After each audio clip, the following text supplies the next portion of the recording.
Professor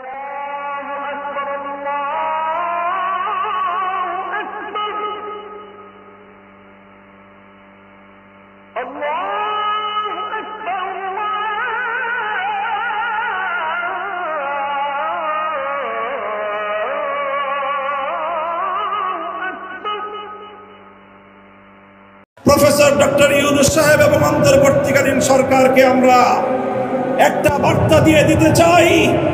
মনে রাখবেন, ৭১ সালে এদেশের মুক্তিযোদ্ধারা বলেছিল আমরা পিন্ডির গোলামীর জিঞ্জির ছিন্ন করেছি, দিল্লির গোলামি করবার জন্য নয়। আজ ২০২৪-এর জুলাইয়ের স্বাধীনতা সংগ্রামের পর আমি বলতে চাই, আমরা দিল্লির দাসত্বের শৃঙ্খল থেকে মুক্ত হয়েছি, নিউ ইয়র্কের গোলামি করবার জন্য নয়। যদি বাংলাদেশকে ওয়াশিংটনের দাস পরিণত করবার কোন পায়তারা করা হয়, আর যদি হিউম্যানিটারিয়ান করিডোরের নামে আমার বাংলাদেশের বুকের উপর দিয়ে যদি বাংলাদেশের সার্বভৌমত্ব স্বাধীনতা হরণ করবার জন্য আমার স্বাধীন জনপদের ১ ইঞ্চি মাটি কেড়ে নেওয়ার জন্য যদি এই অপতৎপরতা চালানো হয়, চলমান এই অপতৎপরতা যদি বন্ধ না করা হয়, তবে আমি সারা দেশের দেশপ্রেমিক জনতাকে উদাত্ত আহ্বান জানাবো, যুদ্ধের প্রস্তুতি নাও, দেশের জন্য যুদ্ধের প্রস্তুতি নাও।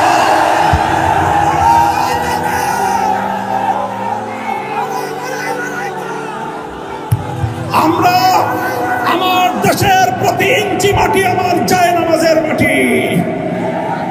আবার বলছি, আমার স্বাধীন বাংলার প্রতি ইঞ্চি মাটি আমার পবিত্র জায়নামাজের মাটি। দিল্লি বা ওয়াশিংটন, পিকিং বা মস্কো যারা এ মাটির দিকে চোখ তুলে তাকাবে, আমরা তাদের বিরুদ্ধে বারুদ হয়ে মাঠে নামবো ইনশাআল্লাহ। সংগ্রামী সাথী ও বন্ধুগণ, ফ্যাসিবাদী আওয়ামী লীগকে সন্ত্রাসী সংগঠন হিসেবে ঘোষণা করবার যে দাবি জানানো হয়েছে, মনে করবেন না এটা আমাদের দুর্বল কোনো দাবি। আমরা ২০১৩ সালে ফ্যাসিবাদী আওয়ামী লীগের বুলেটের আঘাতে রক্তাক্ত হয়েছি। ২০২১ সালে আমাদেরকে হত্যা করেছে, বছরের পর বছর বিনা বিচারে আমাদেরকে কারারুদ্ধ করে রেখেছে। সেই সন্ত্রাসী সংগঠন আওয়ামী লীগকে আবার বাংলাদেশের রাজনীতিতে যদি পুনর্বাসন করবার কোন দুঃস্বপ্ন কেউ দেখেন, তাহলে আমরা পরিষ্কার ভাষায় বলে দেই, তার সঙ্গে আমরা আওয়ামী লীগের চেয়ে ভিন্ন কোনো আচরণ করব না। শেখ হাসিনা গিয়েছে যেই পথে, আওয়ামী লীগের দালালরাও যাবে সেই পথে। কোন রাজনৈতিক দল অথবা সরকারের মধ্যে ঘাপটি মেরে বসে থাকা ফ্যাসিবাদের কোন দোসর যদি বাংলার রাজনীতিতে এই ফ্যাসিবাদী শক্তিকে পুনর্বাসিত করবার পায়তারা চালায়, তাদের সঙ্গে আমরা লড়াই করব ইনশাআল্লাহ। সংগ্রামী সাথী ও বন্ধুগণ, সর্বশেষ আমাদের কথা হলো এই, শাপলার শহীদ যারা শাহাদাত বরণ করেছেন, ইনশাআল্লাহ হেফাজতে ইসলাম বাংলাদেশ প্রতিটি শহীদ পরিবারের পাশে দাঁড়িয়েছে। শাপলার সকল শহীদদের পরিচয়গুলো যতটুকু সম্ভব ফ্যাসিবাদী আমলে অধিকাংশ বীর শহীদদের লাশ গুম করা হয়েছে, লাওয়ারিস হিসেবে তাদেরকে দাফন করা হয়েছে।